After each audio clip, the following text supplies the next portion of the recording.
In an imposing mansion, a fragile girl lives imprisoned between medications and terrifying diagnoses. When a humble young man begins to question the treatment she receives, the truth starts to emerge behind the appearances. What seemed like care is revealed to be a cruel experiment, hidden beneath layers of authority and power. Now, their fate will be sealed by courage, compassion, and a burning desire for justice. If this story interests you, subscribe to our channel and tell us which city you're watching from. Let's begin. The morning sunbeams streamed through the immense windows of the mansion in the Clifton district, one of Brighton's most exclusive areas. Luxury was evident in every detail, from the imported furniture to the works of art adorning the walls. In the impeccably manicured garden, a 12-year-old girl sat on a bench of noble wood, her delicate fingers touching the petals of a flower she had just picked. Luna Spencer, with her long brown hair and fair skin, was the image of fragility and at the same time of ethereal beauty. Her deep blue eyes gazed at the horizon without truly seeing it. Luna had been blind since birth, a victim of a rare condition. At 3 years old, doctors had diagnosed a degenerative disease that, they claimed, would leave her increasingly debilitated, with a life expectancy not exceeding 12 years. The news had devastated her father, Anthony Spencer, one of the richest and most powerful men in the Midlands. "Luna, it's time for your medicine," said Margaret, the head nurse approaching with hurried steps. The middle-aged woman, always dressed in her impeccable uniform, carried a tray with various colourful vials. "I'm coming, Margaret," Luna replied, her voice soft as a breeze. "I just wanted to feel the warmth of the sun on my face a little longer." Margaret smiled with compassion. "I understand, dear, but your father insists that the schedules be strictly adhered to. Dr. Robert will be arriving shortly for your weekly consultation." Luna sighed. Her routine was an endless parade of medical appointments, examinations, medications, and experimental treatments. Since receiving the diagnosis, her father had moved mountains to find a cure. He had brought specialists from all over the world, invested in innovative research, and built a private medical center near his mansion, all with a single objective: to save Luna. Inside the luxurious office on the mansion's second floor, Anthony Spencer spoke on the phone with his usual firmness. At 52, the Midlands businessman carried the weight of building an empire from scratch. The son of rural workers from the countryside, he had achieved everything with iron determination. The same determination he now dedicated to fighting for his daughter's life. "I want the research results from Switzerland by the end of the week," he ordered, running a hand through his graying hair. "Money is not an issue. If they need more investment, do whatever is necessary." As he spoke, his eyes fell upon a photograph on the desk. It was Eliza, his wife, who had passed away when Luna was just 2 years old, a victim of a sudden heart problem. The loss had been devastating, and since then Anthony had promised himself that nothing else would be taken from him. Luna was all he had left, and he was determined not to lose her too. "Dr. Sterling has just arrived," Barbara, his personal assistant, informed him, interrupting his thoughts. Anthony nodded. "Tell him I'm coming down now." Dr. Robert Sterling was the coordinator of the medical team caring for Luna. Educated at Harvard, with specializations in rare diseases, he had been hired by Anthony for a sum that would make many doctors abandon their careers to dedicate themselves to a single patient. His presence in the mansion was constant, almost as if he were part of the family. "Anthony, we need to talk about the new treatment," Robert said, as soon as the businessman entered the living room. The results of the latest tests were not as promising as we had hoped. Anthony felt his heart tighten. "What does that mean?" "I thought this new medication would be more effective." "It's a process, Anthony. You know that. Luna's condition is extremely complex. We are dealing with uncharted territories of medicine." While the two men discussed, Luna was upstairs taking her medicines under Margaret's supervision. The girl swallowed the pills one by one, grimacing at the bitter taste. After the last tablet, Margaret offered her a glass of water with a transparent liquid. "This is new, isn't it?" Luna asked, sensing the different odor. "Yes, dear, Dr. Sterling prescribed it yesterday. He said it would help with your pain." Luna drank the liquid, feeling slightly dizzy almost immediately. "I feel strange, Margaret." "It's normal, Luna. The doctor said you might feel that at first. Come on, you'd better rest a bit before the consultation." A few miles away, In the Eastville district, where simple houses contrasted with the opulence of Clifton, a 13-year-old boy woke up to another day of work. Kyle Thompson lived with his father, Sebastian, the caretaker of Horizon Academy, one of Brighton's most expensive and exclusive schools, attended by the children of the Midlands elite. The room where they slept, at the back of the school, was simple but clean and organized. Sebastian, a widower for 5 years, raised his son alone, balancing his work at the school with small maintenance jobs to supplement their income. "Dad, I'm going to arrange the auditorium chairs before classes start," Kyle said, after his quick breakfast. "Go ahead, son, but don't forget you also need to study. The books the headmistress lent you are on the shelf." Kyle smiled. Despite not being an official student of the academy, he had permission to attend some classes and use the library. It was a privilege his father had earned with years of dedicated work, and Kyle didn't waste the opportunity. Intelligent and observant, the boy absorbed knowledge like a sponge. Horizon Academy was a world apart, with its modern facilities and state-of-the-art equipment. As he arranged the auditorium chairs, Kyle heard voices approaching and quickly hid behind the stage. It was the headmistress, Dr. Constance, talking to a man he recognized as Dr. Sterling. "The treatment is progressing as planned," the doctor was saying. "Anthony suspects nothing. He's so desperate to save his daughter that he'd accept anything." "And the girl?" the headmistress asked. "Doesn't she notice anything?" "Luna is blind and has a limited understanding of what's happening around her. Besides, the medications keep her sufficiently sedated not to question." Kyle felt a shiver run down his spine. He knew Luna by sight, as the girl attended the academy on specific days for adapted private lessons. He always observed her from afar, intrigued by her fragile figure and the army of caregivers who accompanied her. "And what about the deadline?" Dr. Constance asked. 3 more months at most. After that, we'll have enough results to present to the International Committee. Funding will be secured, and our research can advance to the next phase. Anthony Spencer is merely a means to a greater end." The doctor's words made Kyle's blood run cold. What was happening? What kind of experiments were they doing with Luna? When the voices faded, the boy emerged from his hiding place, his mind teeming with questions. That same afternoon, Luna arrived at the academy for her weekly session with the music teacher, the only activity that truly animated her. Kyle, finishing cleaning the corridors, watched as the girl passed, supported by her nurse. There was something different about her today. She seemed paler, more tired, and her faltering steps indicated an unusual weakness, even for her standards. Driven by an impulse he didn't even understand himself, Kyle decided to approach. He waited until Luna was alone in the music room, while Margaret talked to the teacher in the corridor. "Hi," he said shyly, entering the room. Luna turned her face towards the voice, her unfocused blue eyes trying to locate the source of the sound. "Who's there?" "My name is Kyle. My dad is the school caretaker." A small smile lit up the girl's face.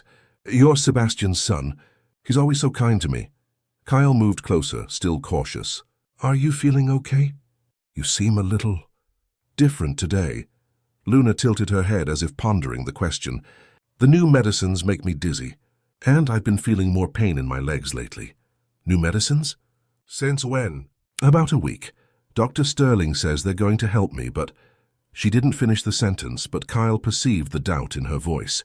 For a moment he considered telling her what he had heard, but he feared frightening her. Besides, who would believe him, a poor boy, against the word of renowned doctors? "I need to go," Luna said suddenly, hearing Margaret's footsteps approaching. "It was good talking to you, Kyle." In the following days, Kyle couldn't get Luna out of his thoughts. The conversation he had overheard between the doctor and the headmistress deeply disturbed him. During his hours in the library, he began to research rare degenerative diseases and experimental treatments, trying to understand what might be happening.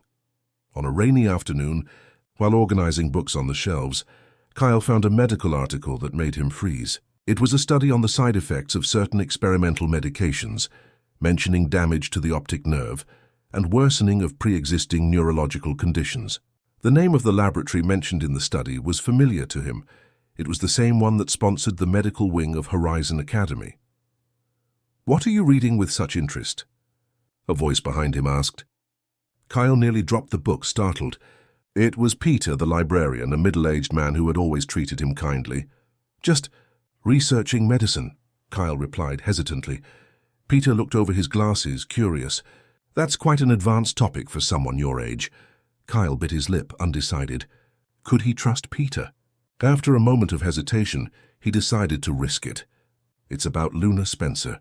Do you know anything about her illness?" Peter's face changed, becoming more serious. "Why the interest? I heard things about her treatment. Things that don't seem right." The librarian looked around, making sure they were alone, and then spoke in a low voice. "I'm not a doctor, Kyle, but I've worked at this school for 20 years. I've watched Luna grow up, seen the evolution of her condition, and not everything makes sense to me either." That was the first confirmation that Kyle's suspicions might have a basis. Peter said nothing more that day, but the meaningful look they exchanged established a silent alliance. At the Spencer mansion, Anthony was increasingly concerned about his daughter's health. Despite the new treatments, Luna seemed weaker each day. Her pains had increased, and moments of lucidity were becoming rarer. "I need concrete answers, Robert," Anthony demanded during a tense meeting in his office. "The new medications should be helping, not worsening the situation." Dr. Sterling maintained the professional composure that characterized him. "Initial reactions can be adverse, Anthony. It's part of the process. Positive results take time to appear." "Time is precisely what Luna doesn't have," the businessman exploded, pounding his fist on the table. "You promised me this treatment would be different, that we would see significant improvements." "And you will," the doctor assured him, with a confidence that wasn't reflected in his eyes. "Trust the process. Trust me." Anthony took a deep breath, trying to regain control. The truth was he had no choice.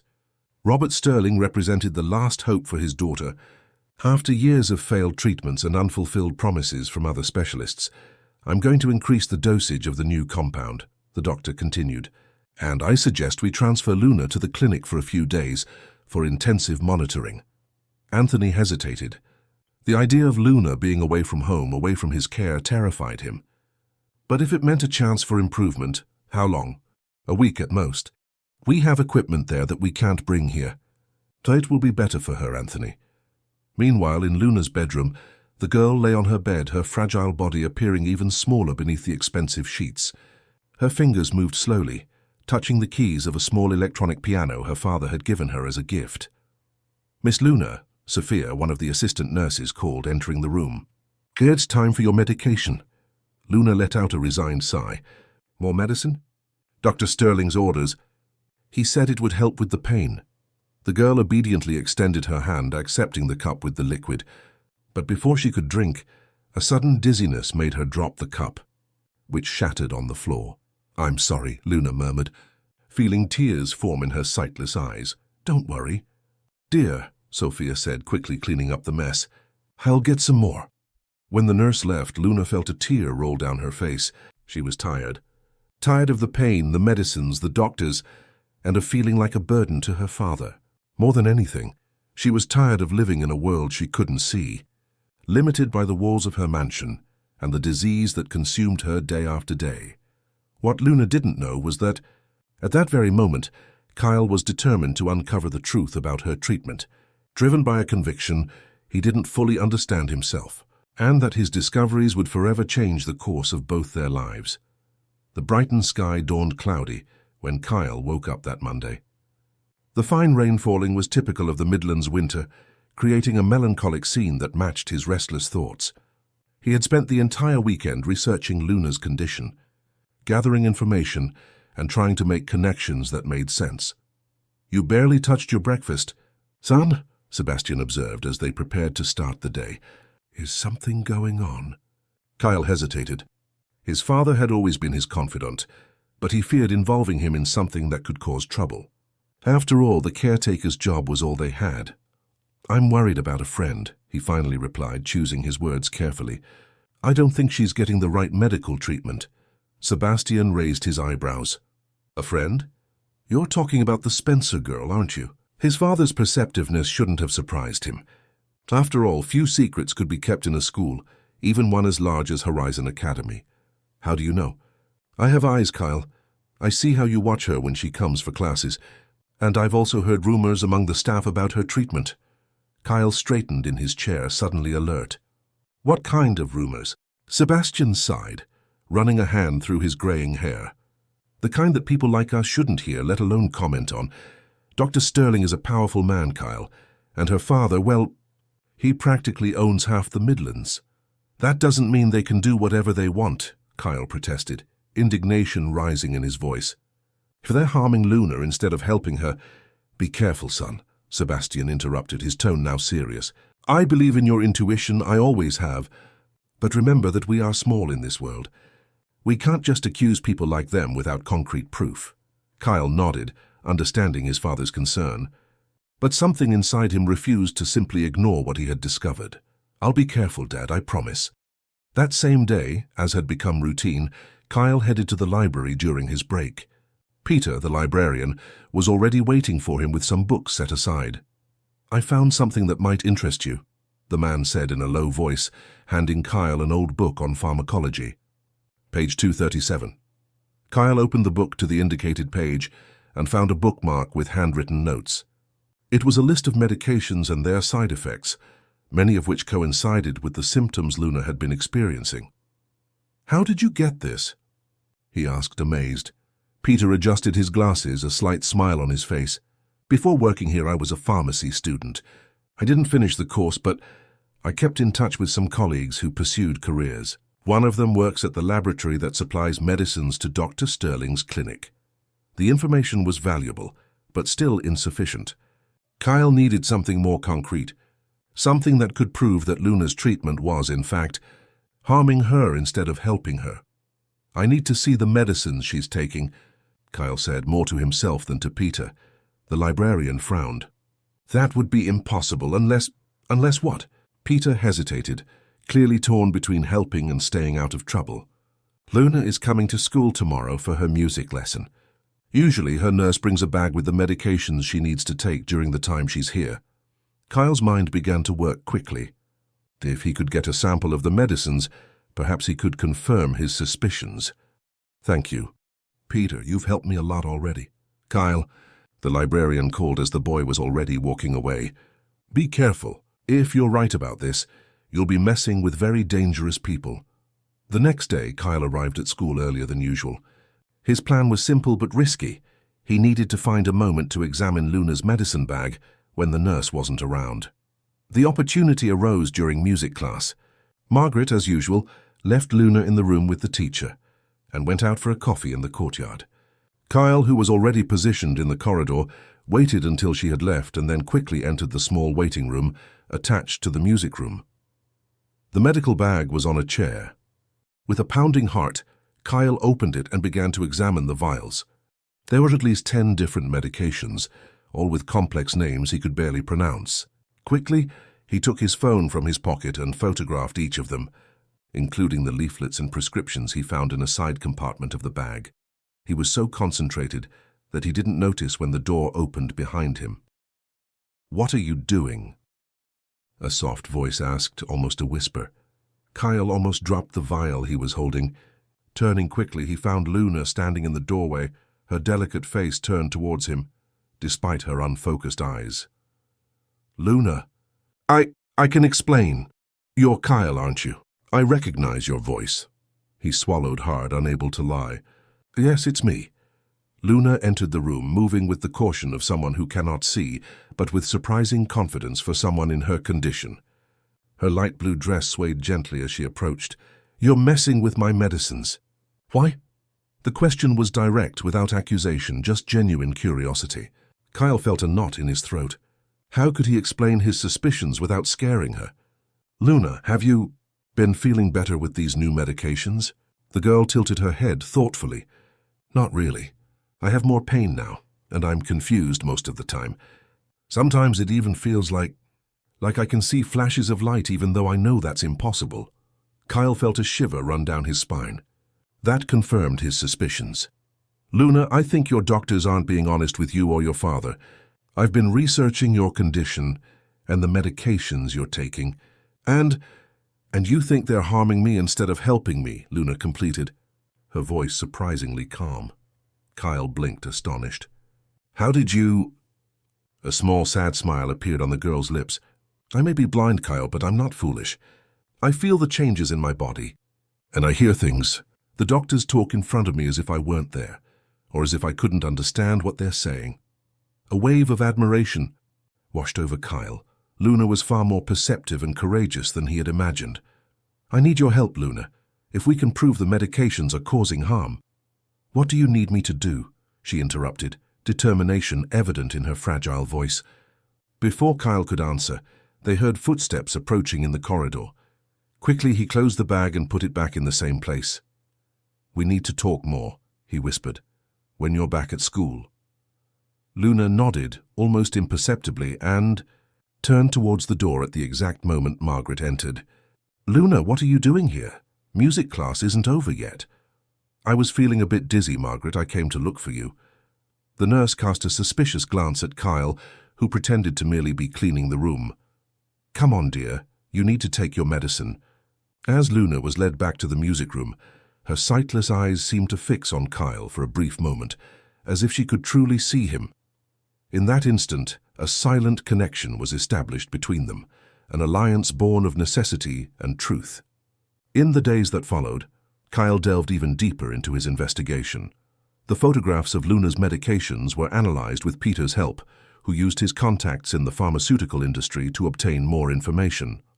This one here is particularly concerning, Peter said, pointing to one of the vials in the photos. It's an experimental compound that hasn't been fully approved for human use. Animal tests showed significant damage to the optic nerve and central nervous system. Kyle felt his blood run cold. Why would they give her this? She's already blind. Peter adjusted his glasses, his face serious. There are different levels of blindness, Kyle. Some blind people still have perception of light, shadows, movements. If what we suspect is true, perhaps Luna isn't completely blind as they claim. The possibility was as surprising as it was disturbing. If Luna had some level of residual vision that was being deliberately suppressed. We need more information about her original condition, Kyle said. The medical records, the initial diagnosis. Peter shook his head. That would be impossible to get. They would be kept under lock and key at Dr. Sterling's clinic or the Spencer Mansion. The Spencer Mansion. The idea formed in Kyle's mind like a flash of lightning. Luna had mentioned she would be transferred to the clinic for a few days, which meant the mansion would have less surveillance. I need to get into the mansion, Kyle declared, surprising himself with his audacity. Peter stared at him as if he had lost his mind. That's madness, Kyle. We're talking about Anthony Spencer's residence. The place must have more security than the central bank. Perhaps not so much, Kyle retorted, an idea forming. My dad does small maintenance jobs for several houses in the Clifton district, if I can convince him to take me as an assistant. The plan was risky, but not impossible. That night, Kyle talked to his father without revealing his true intentions. He only mentioned his interest in learning the maintenance trade to help with the family income. Sebastian, always proud of his son's initiative, agreed to take him on the next job. What Kyle didn't expect was that luck would be on his side. The next job was precisely at the Spencer Mansion to fix the garden's irrigation system. Are you sure you want to come? Sebastian asked on the morning of the job. It's heavy work and Mr. Spencer is a demanding man. I'm sure, Dad. I want to help. The mansion was even more impressive up close. Situated high in the Clifton district, it offered a panoramic view of the city of Brighton.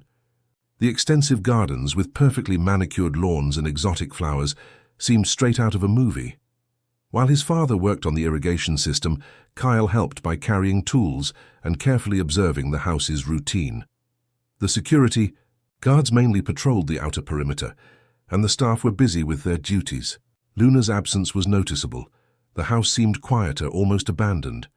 I'll check the main valve near the house, Sebastian said. You can start organizing the tools for us to leave. As soon as his father walked away, Kyle saw his chance. With a pounding heart, he sneaked into the mansion through a side door used by the staff. The interior was stunning, with expensive furniture and works of art everywhere. Moving silently, Kyle looked for what could be Anthony's office, or a place where Luna's medical information might be stored. On the second floor, He found a half-open door that led to a spacious office. The walls were covered with bookshelves, and a large desk of noble wood dominated the center of the room. Careful not to touch anything unnecessarily, Kyle began to examine the papers on the table. Most were business documents, contracts, financial reports. Then his attention was drawn to a folder with Dr. Sterling's clinic logo. With trembling hands, he opened the folder and found what he was looking for: Luna's complete medical record, including the original diagnosis, the treatments applied over the years, and the results of recent examinations. What he read made his stomach churn. Luna's initial diagnosis at 3 years old indicated a rare condition, but not necessarily fatal. The girl had been born with partial visual impairment, not total blindness, and the degenerative disease that supposedly condemned her to a short life. The original reports mentioned nothing so severe, but most disturbing were Sterling's recent notes, detailing the progress of an unauthorized clinical study. Luna was not being treated. She was being used as a guinea pig in a medical experiment, unknowingly financed by her own father. Kyle quickly photographed the most important documents with his phone. He was so concentrated that he didn't notice approaching footsteps until it was too late. "What do you think you're doing?" a deep voice thundered.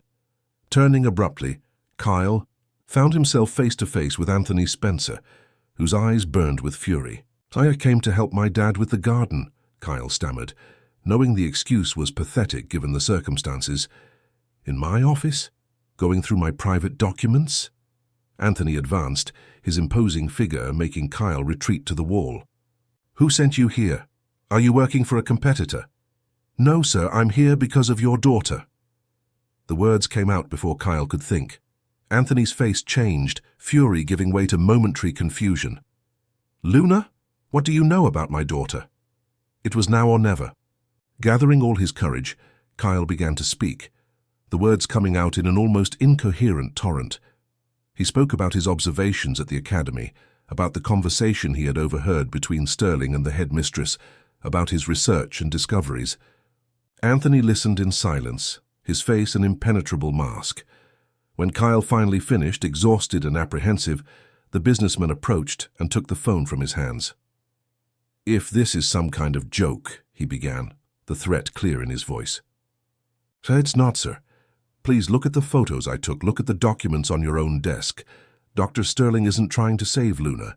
He's using her to advance experimental research." Anthony examined the photos on Kyle's phone, his face progressively paling. Then he turned to the documents on the desk, comparing them with what he had just seen. "This can't be true," he murmured, more to himself than to Kyle. "Robert is one of the most respected doctors in the country. He would never—" "Sir," Kyle interrupted gently, "I know it's hard to believe, but think about your daughter. She's getting worse, isn't she? Despite all the new treatments, she seems weaker, more confused." The words hit Anthony like a physical blow. He staggered to a chair and sat down heavily, reality finally sinking in. For years he had placed all his trust in Robert Sterling, entrusting him not only with fortunes, but with the life of his only daughter. "If what you're saying is true," he finally said, his voice now laden with controlled fury, "Sterling will pay dearly, very dearly." "The important thing now is to help Luna," Kyle insisted. "She's at the clinic, right? We need to get her out of there before—" A shout interrupted the conversation. It was Sebastian, who had finally noticed his son's disappearance and had entered the mansion looking for him. "Kyle, my God, what are you doing here? Mr. Spencer, I'm sorry, I didn't know." Anthony raised a hand, silencing the caretaker. "Your son isn't in trouble, Sebastian.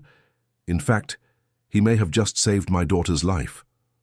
Sebastian's eyes widened, in shock, alternating between his son and the powerful businessman. "We need to act quickly," Anthony continued, already composed and taking control of the situation.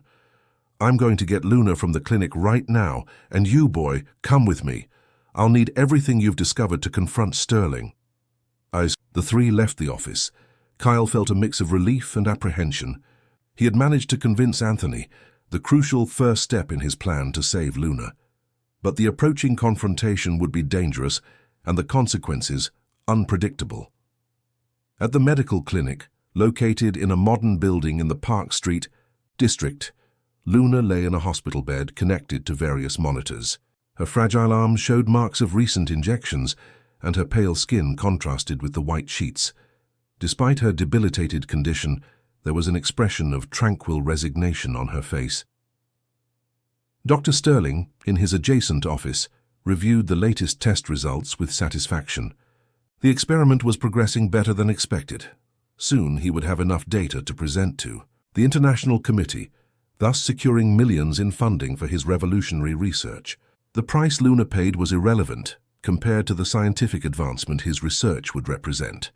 What the doctor didn't know was that his elaborate scheme was about to crumble, thanks to the persistence of a boy who refused to close his eyes to injustice, even when everyone around him preferred not to see. Dr. Robert Sterling's private clinic was an example of modern architecture amidst the historic houses of the Park Street district. With its straight lines and large mirrored glass windows, the five-story building looked more like a technology company than a medical institution. On the top floor, isolated from the other patients, Luna occupied a special suite equipped with the most advanced medical technology. Anthony Spencer's car, an armored Mercedes-Benz driven by his private chauffeur, parked abruptly at the clinic entrance. From it emerged Anthony, Kyle, and Sebastian, the latter visibly uncomfortable with the situation. "Mr. Spencer," Sebastian tried to argue, "perhaps it would be better if my son and I waited here. This is a family matter and—" "No," Anthony cut him off, his tone brooking no argument. "Your son discovered something that I, with all my resources and contacts, couldn't see. I want him by my side when I confront Sterling." The clinic receptionist nearly dropped the phone when she saw Anthony Spencer enter through the glass doors, followed by a middle-aged man and a teenager who clearly didn't belong in that luxurious environment. "Mr. Spencer, we weren't expecting you today. Dr. Sterling is in an important meeting and—" "Where is my daughter?" Anthony interrupted, his voice controlled but imbued with an authority that made the woman blanch. "Fifth floor, presidential suite. But the doctor left specific instructions that no one—" Anthony was already heading for the elevator, completely ignoring the receptionist's protests. Kyle and Sebastian followed him hurriedly, while the woman picked up the phone, presumably to alert the doctor. Inside the elevator, the silence was heavy. Anthony kept his eyes fixed on the numbers indicating the floors, his tense jaw revealing the inner storm consuming him. Kyle, for his part, felt his heart beating so loudly he was sure the others could hear it. "Son," Sebastian whispered, leaning close to Kyle, "are you sure about what you're doing?" "If you're wrong about this—" "I'm not wrong, Dad," Kyle replied, with a conviction that surprised even himself. "I saw the documents, I read the reports. What they're doing to Luna isn't treatment. It's experimentation." When the elevator doors opened on the fifth floor, they were greeted by a stern-faced nurse, who had clearly already been alerted to their arrival. "Mr. Spencer, Dr. Sterling is on his way. He asked you to wait in the—" "Where is Luna?" Anthony demanded again, his patience visibly wearing thin. The nurse hesitated, torn between her instructions and the undeniable authority of her patient's father. "The last room on the right, but she's sedated for—" Anthony didn't wait for the explanation to finish. With long strides, he headed to the indicated room, closely followed by Kyle and Sebastian. The nurse followed them, protesting in vain. Luna's room looked more like a research laboratory than a recovery space. Sophisticated monitors displayed graphs and numbers incomprehensible to laypeople. 3 tubes connected to her fragile arms, and a machine beside the bed emitted rhythmic beeps, monitoring her vital signs. The sight of the girl made Anthony stop abruptly. Luna seemed to have shrunk since he last saw her, just 3 days before. Her skin, always pale, now had an almost translucent tone, and dark circles marked the area under her closed eyes. "My God," he murmured, slowly approaching the bed. "What have they done to you, my daughter?" Luna didn't respond. Her induced sleep kept her completely oblivious to the presence of her father and the unexpected visitors. Kyle approached the other side of the bed, observing the monitors and the medications being administered. Even with his limited knowledge, he could identify some of the compounds he had researched, experimental substances that, according to his studies, caused more harm than benefit. "Mr. Spencer," he said, pointing to one of the vials hanging on the IV stand. "This is the medication I mentioned. It contains a compound that affects the optic nerve and can cause permanent damage to the central nervous system." Anthony examined the vial, his face growing increasingly grim. "How do you know this?" "I researched each of the medications Luna was taking. This particular one is still in an experimental phase. It shouldn't be used in humans, especially not in a child with her condition." At that moment, the room door burst open and Dr. Robert Sterling entered, his usual calm expression replaced by a mixture of surprise and contained irritation. "Anthony, what a surprise! I wasn't expecting your visit today. I see you've brought company." His gaze swept over Sebastian and Kyle with a mix of curiosity and disdain, pausing for a moment on the boy, as if trying to recall where he knew him from. "What's going on here, Robert?" Anthony asked, his voice dangerously calm. "What treatment is this you're administering to my daughter without my knowledge or consent?" Sterling adjusted his tie, visibly uncomfortable, but maintaining his professional composure. "It's the protocol we discussed, Anthony. The new experimental approach that represents Luna's best chance." "A lie," Kyle intervened, unable to contain himself. "You are using Luna as a guinea pig in an unauthorized experiment. You are testing medications that worsen her condition instead of improving it." The doctor cast a glacial look at the boy. "And who are you to make such accusations? A medical specialist by any chance? Or just the caretaker's son who thinks he understands advanced medical science?" The mention of his father's job made Kyle's face burn with indignation, but Sebastian placed a hand on his shoulder, silently urging him to control himself. "It doesn't matter who he is," Anthony interjected.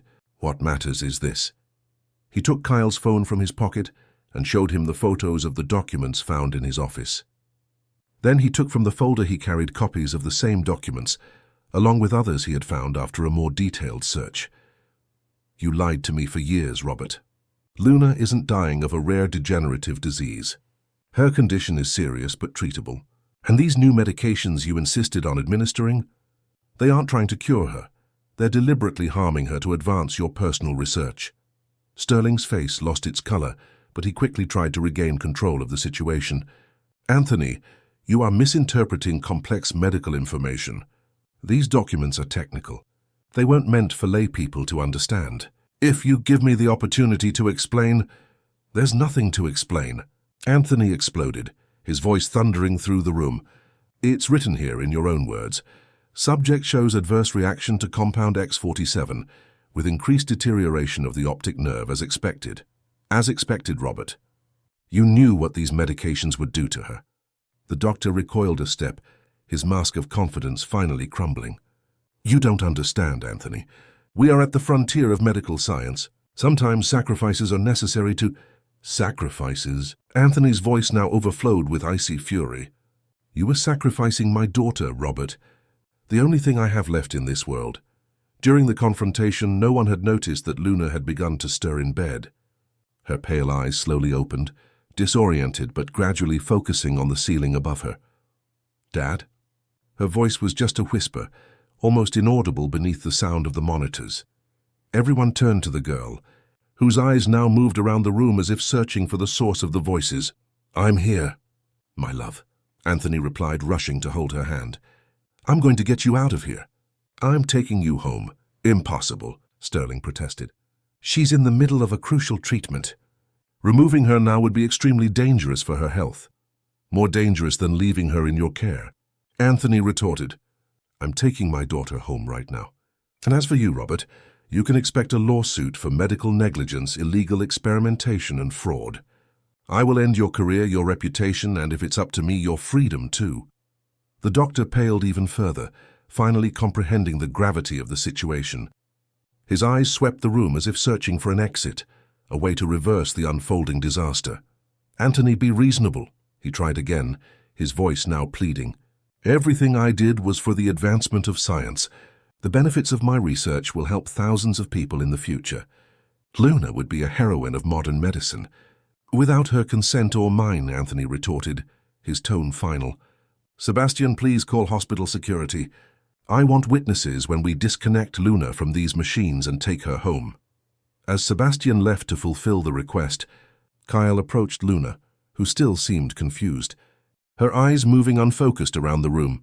"Kyle, is that you?" she asked, surprising everyone by recognizing his presence.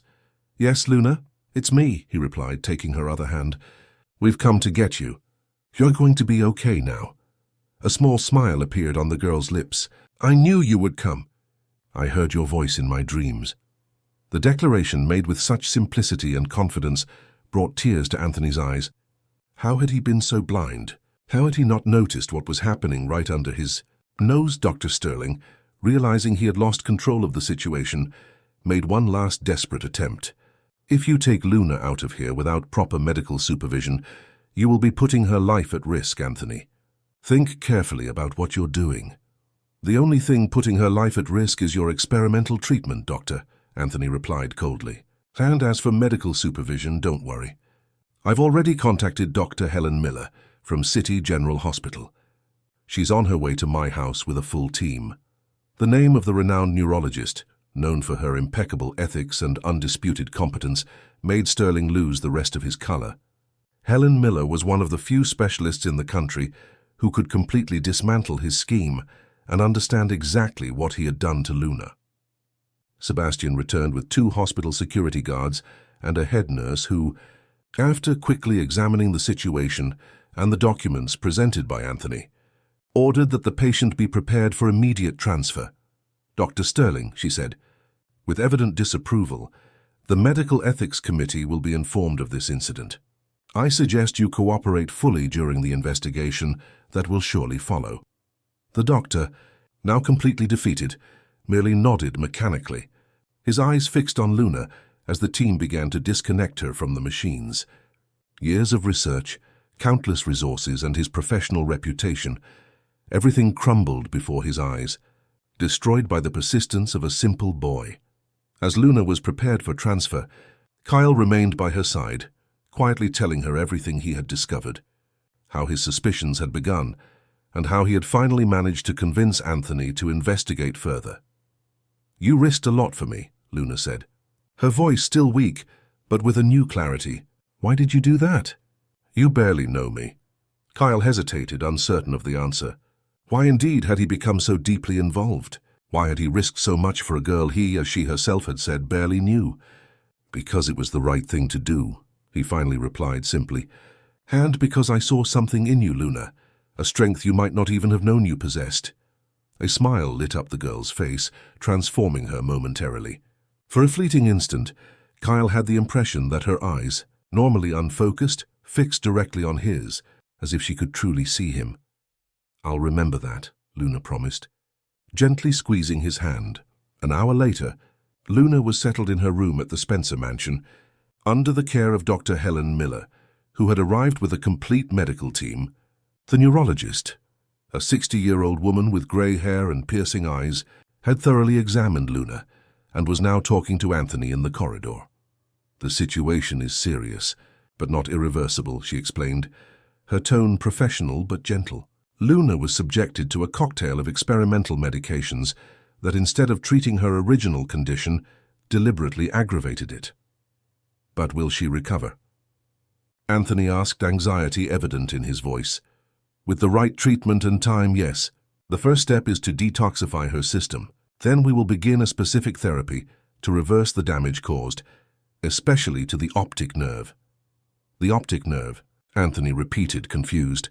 "But Luna is blind from birth. What does the optic nerve have to do with this?" Dr. Helen frowned, consulting her notes. "According to the original examinations you showed me, Luna was born with partial visual impairment, not total blindness. Her condition was progressively aggravated by inadequate treatments and, more recently, by Sterling's deliberate experiments." The revelation hit Anthony like a punch to the gut. All these years he had believed his daughter lived in complete darkness, when in fact, "You mean she could have had some degree of vision? That it was taken from her?" Helen nodded gravely. "It's possible. And more than that. With the correct treatment, we can potentially restore part of her vision. I can't promise full vision, but there are reasons to be optimistic." Hope, so often denied to Anthony in recent years, now blossomed in his chest like a newly kindled flame. His daughter, his Luna, could one day see the world around her, See his face, the colors, the sky.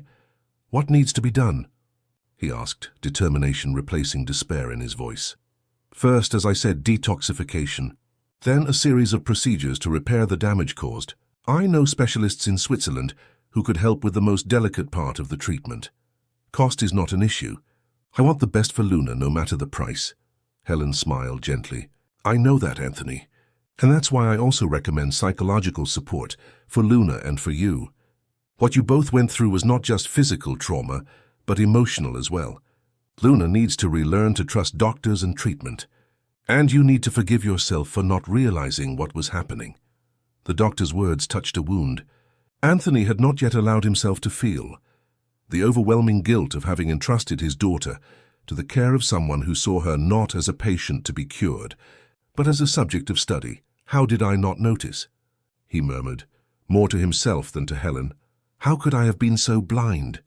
"You trusted a professional who should have been trustworthy," she replied, placing a comforting hand on his shoulder. "The fault isn't yours, Anthony. It belongs to the one who betrayed that trust." Inside the room, Luna talked with Kyle, who had remained by her side at her request. The girl seemed more alert now, as if the mere removal of the harmful medications had already begun to take effect. "Tell me what a sunset is like," she suddenly asked. Kyle, caught by surprise by the question, hesitated. "It's hard to describe. It's like the sky catches fire, but in a good way. It starts with a golden yellow, then orange, red, and finally purple and dark blue." "It sounds magical," Luna said dreamily. "It is, especially here in Brighton, with the South Downs in the background. The sun seems to hide behind them, casting long shadows over the city." Luna closed her eyes as if trying to visualize the scene in her mind. "I wish I could see that one day." "Perhaps you can," Kyle replied, remembering what he had overheard from the conversation between Anthony and Dr. Helen. "The doctor seems to think part of your vision can be recovered." Luna's eyes opened quickly, a mixture of hope and fear on her face. "Really, I'm not dreaming?" "You're not dreaming, Luna. Dr. Helen thinks you were never completely blind. It was Dr. Sterling who worsened your condition with the wrong medications." The information seemed to leave Luna speechless for a few moments. When she finally spoke, her voice was laden with emotion. "You know, sometimes I had the sensation that I could see things, flashes of light, vague shapes. But I always thought it was my imagination, or perhaps dreams. Dr. Sterling used to say it was normal for blind people to have visual hallucinations. They weren't hallucinations, Luna. It was your residual vision fighting against the medications that suppressed it." A tear ran down the girl's face, followed by another, and soon she was crying silently. Kyle, uncertain what to do, simply held her hand, offering silent support. "Thank you," Luna said finally, wiping away her tears, "for believing in me when I didn't even believe in myself." In the corridor, Anthony had finished his conversation with Dr. Helen and was now talking to Sebastian, who had remained at the mansion at the businessman's request. "I don't know how to thank your son for what he did." "Sebastian," Anthony said, his voice choked with emotion, "he saved my daughter when everyone else, including me, failed." The caretaker, visibly uncomfortable with the situation, shook his head. "Kyle has always been a special boy, Mr. Spencer. Observant, perceptive, but I never imagined he would get involved in something so significant." "Significant is an understatement," Anthony smiled sadly. "He unmasked a medical fraud that had lasted for years, exposed a scheme of illegal experimentation, and potentially saved not only Luna, but other children who could have become Sterling's victims in the future." Sebastian nodded, pride evident in his eyes. "He has a good heart. Always has. And I want to reward him for it," Anthony declared. "I have a proposal for both of you, Sebastian. A proposal that could change your lives." While Kyle's and his father's fate was being discussed in the corridor, and Luna rested in her bed, Dr. Robert Sterling faced the beginning of what would be a monumental downfall. That same afternoon, federal police agents, alerted by Anthony, raided his clinic and laboratory, confiscating documents, computers, and medication samples. The investigation, which had just begun, promised to reveal one of the biggest medical scandals in recent United Kingdom history, a network of illegal experimentation that extended far beyond Luna, involving other vulnerable children and families who had placed their trust in doctors who swore, above all to do no harm. But for Luna, Kyle, and their families, a new journey was just beginning. A journey of healing, discovery, and perhaps a kind of vision that transcended the simple act of seeing. 6 months had passed since the day Luna was rescued from Dr. Sterling's clinic.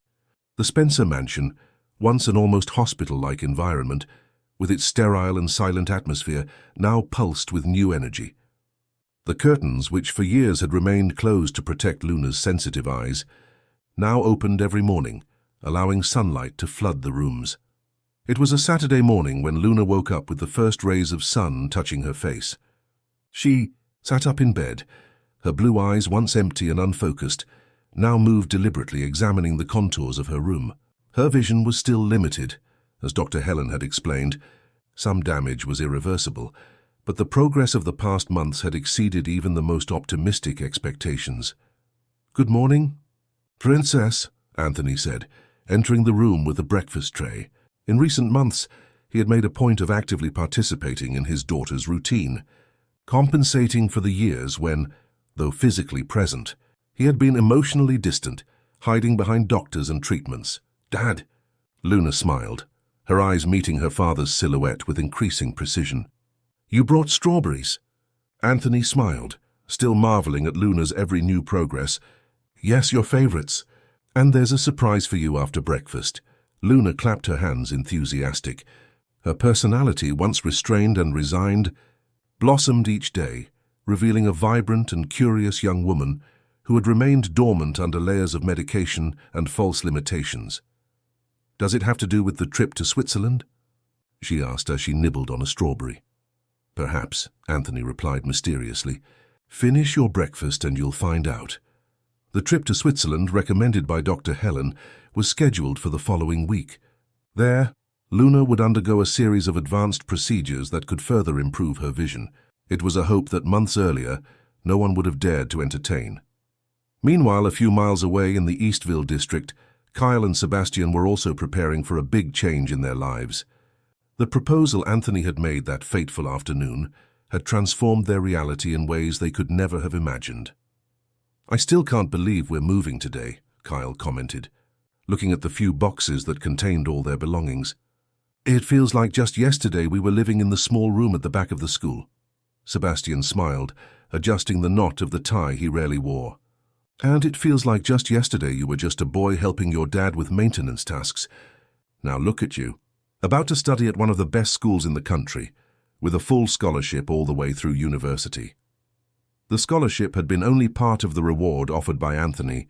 He had also invited Sebastian to take over the supervision of all the Spencer family's properties, a position created especially for him, with a generous salary and benefits that included a comfortable house in the Redland district, much closer to the Spencer mansion and in an affluent area of the city. "You deserve this, Dad," Kyle said, hugging the man who had always been his hero. "You've always worked hard, always done what's right. It's only fair that you now receive recognition." Sebastian returned the hug, emotional. "And you, son? How do you feel about all this?" Kyle hesitated, ordering his thoughts. Happy for Luna, mainly. She's getting the chance she always deserved. But also a little strange, you know. Everything changed so fast. "It changed for the better," Sebastian assured him. "And remember, Anthony isn't giving us anything we haven't earned. You saved his daughter's life. That's priceless." The sound of a horn interrupted the conversation. It was the car sent by Anthony to take them to their new home. Father and son exchanged a last look, silently bidding farewell to the simple life they had shared for so many years, and walked towards the future that awaited them. At the Spencer mansion, Luna had finished her breakfast and was now eagerly awaiting the surprise her father had promised. Dressed in a light blue dress that accentuated the color of her eyes, she looked healthier and more vibrant than ever. "I'm ready, Dad," she announced when Anthony returned to the room. "What's the surprise?" "Actually, it's 2 surprises," he replied, offering his arm to help her stand. Although Luna was becoming more independent in her movements each day, help was still needed in less familiar spaces or with many obstacles. "The first is in the garden. The second, well, you'll see." Luna held her father's arm, allowing him to guide her through the mansion's corridors to the back door that led to the garden. As they walked, Anthony couldn't help but notice how his daughter's posture had changed. Her head held high, her steps firmer, a confidence that hadn't existed before. When they reached the garden, Luna immediately noticed a difference. "There are more flowers," she exclaimed, her eyes catching the colorful patches that now filled the previously geometrically organized flower beds. "And they're different from the ones we had before. They are native flowers of the United Kingdom," Anthony explained, guiding her along a new path between the flower beds. "Bluebells, primroses, foxgloves." George, the new gardener, suggested we create a sensory garden, with plants of different textures, aromas, and vibrant colors. Luna delicately touched a primrose flower, feeling its velvety texture. "It's beautiful, Dad. I can feel the colors even when I can't see them clearly." The declaration, made with such naturalness, moved Anthony. Luna was developing a unique way of perceiving the world, using her senses in an integrated manner, transforming her disability into a special perspective. "And that's not the best part," he continued, leading her to the center of the garden, where a structure covered by a white cloth awaited. "Ready for your first surprise?" Luna nodded, excited, and Anthony removed the cloth with a theatrical flourish, revealing a gleaming grand piano, strategically placed under the shade of a century-old oak tree. "A piano! Here in the garden!" Luna exclaimed, approaching the instrument almost reverently. Her delicate fingers touched the ivory keys with the familiarity of someone meeting an old friend. "It's wonderful, Dad. Now I can play while feeling the sun and the wind." Music had been one of the few constant joys in Luna's life, a form of expression that didn't depend on sight. During the years of treatment, the small electronic piano in her room had been her refuge, her escape to a world where she could create beauty even in darkness. "Play something for me," Anthony asked, sitting on a nearby bench. Luna needed no further encouragement. She sat at the piano, adjusted her posture, one of the few lessons she had formally received, and began to play. The melody, a composition of her own that she had been developing in recent weeks, flowed through the garden like a fresh breeze, intertwining with the birdsong and the rustle of leaves. Anthony closed his eyes, letting himself be carried away by the music. How could he have failed to notice all those years his daughter's extraordinary talent? How had he allowed his obsession with the cure to overshadow the incredible person Luna already was, regardless of her physical limitations? When the music ended, enthusiastic applause broke the momentary silence. Luna turned, surprised, towards the sound. "Bravo! That was incredible, Luna." "Kyle?" she called, a smile lighting up her face as she recognized her friend's voice. "And here's your second surprise," Anthony announced, standing up to greet the newcomers. "Kyle and Sebastian came to visit us before settling into their new home." Luna rose from the piano, moving carefully but with determination towards Kyle's voice. When she finally reached him, she extended her hands, touching his face gently, as she always did when she wanted to see someone. "You cut your hair," she observed, her fingers tracing the contours of his face. "And you're taller." Kyle laughed, slightly embarrassed, but moved by the familiar gesture. "And you look beautiful, Luna. Blue suits your eyes." A faint blush colored the girl's pale cheeks. In recent months, the two had developed a deep friendship, united by shared experience and a mutual understanding that transcended words. While the teenagers talked, Anthony and Sebastian watched with identical smiles of paternal pride. "They've grown so much," Sebastian commented, adjusting the tie he wasn't accustomed to wearing for the 100th time. "Not just in height. Experiences like theirs tend to mature people," Anthony agreed, "but it's good to see them still acting like normal teenagers sometimes." Sebastian nodded, hesitating before continuing. "And how are the legal proceedings?" Anthony's face hardened momentarily. "Progressing. Sterling is being investigated not only for Luna's case, but for several others. Apparently, she wasn't the only victim of his experiments. The federal police found evidence of a network involving several doctors and pharmaceutical laboratories." "My God," Sebastian murmured, shocked by the scheme's scale, and to think it could have continued if Kyle hadn't noticed the inconsistencies. "That's why I can never thank you enough," Anthony said, placing a hand on Sebastian's shoulder. "Your son not only saved Luna, He probably saved other children who could have fallen into Sterling's hands in the future. The conversation was interrupted by Luna, who approached animatedly, pulling Kyle by the hand. "Dad, can I show Kyle the photos of Switzerland? The ones Dr. Helen brought to prepare me for the trip." "Of course, Princess. They're on your tablet on the living room table." As the teenagers headed inside the house, Anthony invited Sebastian for a coffee, taking the opportunity to discuss the final details of the move to the new house and the responsibilities he would assume as supervisor of the Spencer family's properties. In the mansion's living room, Luna and Kyle sat side by side on the large sofa, the tablet between them. The screen displayed photographs of the clinic in Switzerland, where Luna would be treated, as well as the picturesque surroundings, with snow-covered mountains and crystal-clear lakes. "Dr. Helen says the mountains are so high they seem to touch the sky," Luna commented, carefully scrolling through the images, her eyes straining to catch the details, "and that the water in the lakes is so clean you can see the bottom." "It must be incredible," Kyle replied, observing not the photos, but Luna's face, illuminated by enthusiasm. "You're going to love it." Luna hesitated, biting her lower lip as she always did when nervous. "I'm a little scared, to be honest. What if it doesn't work out? What if my vision doesn't improve more than it already has?" Kyle covered her hand with his, a comforting gesture that had become natural between them.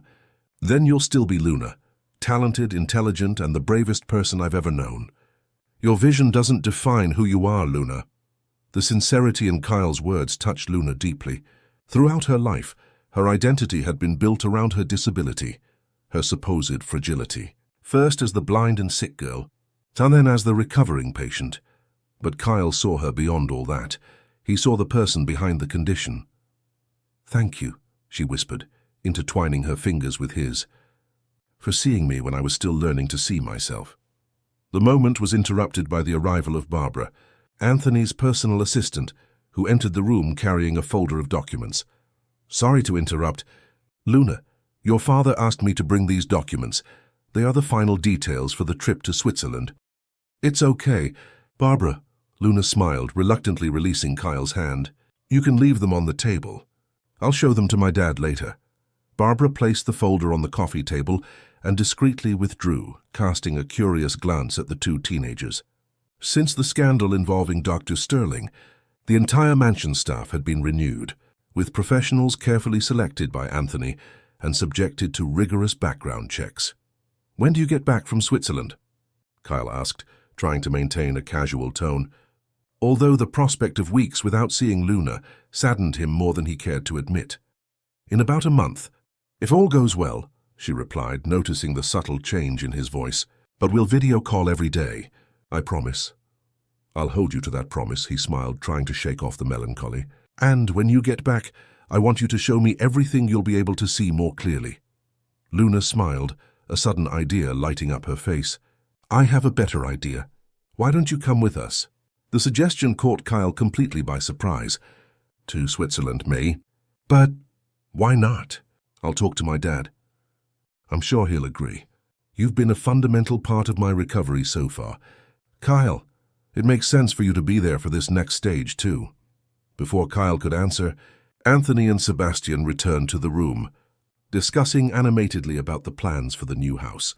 "Dad," Luna called, enthusiastic, "I had an incredible idea. What if we invite Kyle to come with us to Switzerland?"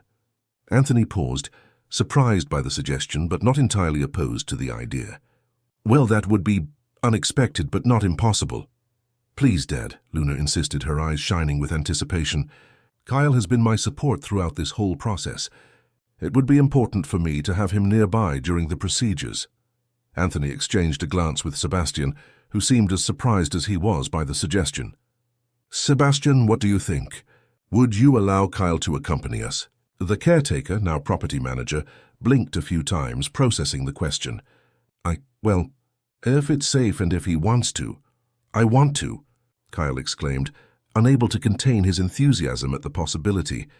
He had never left the United Kingdom, much less traveled to a place as distant and different as Switzerland. But more important than that was the opportunity to be by Luna's side at this crucial moment of her recovery. Anthony smiled, observing the interaction between the teenagers. The friendship between them, born in such extraordinary circumstances, was something he deeply valued. Kyle had brought back the Luna, who had almost been lost under layers of medication and false limitations. "Then it's decided," he finally declared. "Kyle will come with us to Switzerland. Barbara will take care of getting his passport and all necessary documents." Luna's and Kyle's joy was palpable, filling the room with a luminous energy that strongly contrasted with the somber atmosphere that had long dominated the Spencer mansion. In the weeks that followed, preparations for the trip occupied much of everyone's time. Luna continued her preliminary treatment under Dr. Helen's supervision, while Kyle, in addition to helping his father settle into the new house, dedicated himself to intensive studies at the school to which he had been transferred, an elite institution that months earlier would have been completely unattainable for a caretaker's son. The eve of their departure for Switzerland coincided with Luna's 13th birthday. Anthony, determined to make up for previous birthdays, always overshadowed by illness and treatments, organized a small but significant celebration in the mansion's garden. "Happy birthday, Luna," the guests exclaimed in unison when she appeared in the garden, guided by her father. Luna, wearing a lavender-colored dress specially chosen for the occasion, looked like an ethereal vision under the soft evening light. Her eyes, which could now distinguish shapes and some colors, scanned the smiling faces around her, faces of people who, for the first time in her life, were there because they truly cared about her, not out of professional obligation or financial interest. "Thank you all for being here," she said, emotional. "This is, without a doubt, the best birthday of my life." The party was simple, but full of meaningful moments. Luna played the piano for the guests, demonstrating the talent that was now encouraged and celebrated. There were games adapted for her visual condition, allowing her to participate fully in the activities. And at the moment of the cake, when the lights were turned off and only the candles remained lit, Luna could see, truly see, the small flames dancing before her eyes. "Make a wish," Kyle whispered beside her. Luna closed her eyes, not out of necessity but out of tradition, and made her silent wish before blowing out the candles. When the garden momentarily plunged into darkness, a murmur of admiration spread among the guests. For an instant, they had experienced the world as Luna had known it for so long. Later, when most of the guests had already left, Luna found Kyle sitting alone near the piano in the garden, contemplating the starry-brightened sky. "What are you thinking about?" she asked, sitting beside him. "About how everything changed so quickly," he replied, his gaze still fixed on the stars. "6 months ago, I was just the caretaker's son, watching you from afar. Now we're about to travel together to the other side of the world." Luna smiled, following his gaze to the sky. The stars to her were still just indistinct points of light, but each day brought a new clarity, a new visual discovery. "Do you know what I wished for when I blew out the candles?" she asked, breaking the silence that had settled between them. "I thought you weren't supposed to tell, or the wish wouldn't come true," Kyle replied, turning to look at her. "That's just a superstition," Luna laughed. "Besides, this wish is different. I ask that no matter what happens in Switzerland, I never lose the vision you helped me find. Not the one of the eyes, but the one of the heart." The words, simple and sincere, touched Kyle deeply. In his 13 years of life, he had never felt such a strong connection with another person. "That's a wish that doesn't need magic to come true," he replied softly. "Because that vision is already part of who you are now. Luna, no one can take it from you." The next day, under Brighton's clear sky, the Spencer family's private jet took off for Zurich, carrying hopes, dreams, and the promise of a new beginning. Aboard were Luna, Anthony, Dr. Helen, and Kyle, an improvised family, united by extraordinary circumstances and the common desire to see Luna finally free from the shadows that had obscured her life for so long. As the aircraft gained altitude, Luna looked out the window, her eyes catching the outline of the Midlands' rolling hills, the verdant expanse of the Peak District, the deep blue of the sky. The world opened up before her, not just literally but metaphorically as well. "And can you see?" Kyle asked, sitting beside her, pointing to the landscape below. "Yes," Luna replied, a smile lighting up her face. "Not perfectly, but I see enough. And what I can't see with my eyes, I see with my heart." Across the aisle, Anthony observed the teenagers' interaction with a mixture of gratitude and hope. The path they had traveled so far had been marked by pain, betrayal, and devastating discoveries, but also by courage, friendship, and an unwavering determination to seek the truth, even when hidden under layers of seemingly benevolent lies. Dr. Sterling's case had become a national scandal, revealing a network of corruption and unethical experimentation that extended across various medical institutions in the country. The doctor, now facing multiple criminal charges, had lost not only his license, but also his reputation and freedom. More importantly, however, were the lives that had been saved thanks to Kyle's discovery. Not only Luna, but other children who were about to be included in Sterling's experiments, and who would now receive legitimate treatments for their conditions. "What are you thinking about, Dad?" Luna asked, noticing Anthony's contemplative expression. "How grateful I am," he replied sincerely, "to Kyle, for having the courage to question what everyone accepted as truth. To you, for your strength in overcoming every obstacle. And to fate, for giving me a second chance to be the father you always deserved." Luna smiled, reaching across the aisle to hold her father's hand. "I'm grateful too, Dad, for never giving up on me, even when everything seemed hopeless." As the plane continued towards Switzerland, taking them to the next stage of their journey, Luna reflected on everything that had happened and everything that was yet to come. Her life, once limited by the walls of her mansion and the shadows of her condition, now expanded into infinite possibilities. She didn't know what the future held, how much of her vision could be recovered, or what new challenges she would face. But one thing was certain: she would never again allow others to define her limits or dictate her truth. The fragile girl who passively accepted her fate had given way to a young woman determined to write her own story, to see the world with her own eyes, literally and figuratively. And by her side, as a constant reminder that appearances can be deceiving, and the truth is not always where we look, would always be Kyle, the boy who saw beyond the shadows and brought light where there had once only been darkness. Together, they were living proof that sometimes one must lose their sight to truly begin to see, that the most dangerous blindness is not that of the eyes, but that of the mind that closes itself off to possibilities and inconvenient truths, and that in life's journey, our true guides are not our physical senses, but courage, friendship, and the unwavering determination to seek the truth, no matter the cost. Dear listeners, we hope Luna's and Kyle's story has touched your hearts. To follow this emotional journey and other narratives that explore the depth of the human soul, we have prepared a special playlist with equally captivating stories. Find it here by clicking on the left. If this narrative stirred emotions in you, don't forget to subscribe to our channel and like this video. Every day we bring unique stories that make us reflect on life, truth, and the human connections that define us. And have you ever experienced a situation where you needed to see beyond appearances to discover a hidden truth? Share your experiences in the comments. We look forward to seeing you in our next encounter with new stories that, like light for Luna, will brighten your day.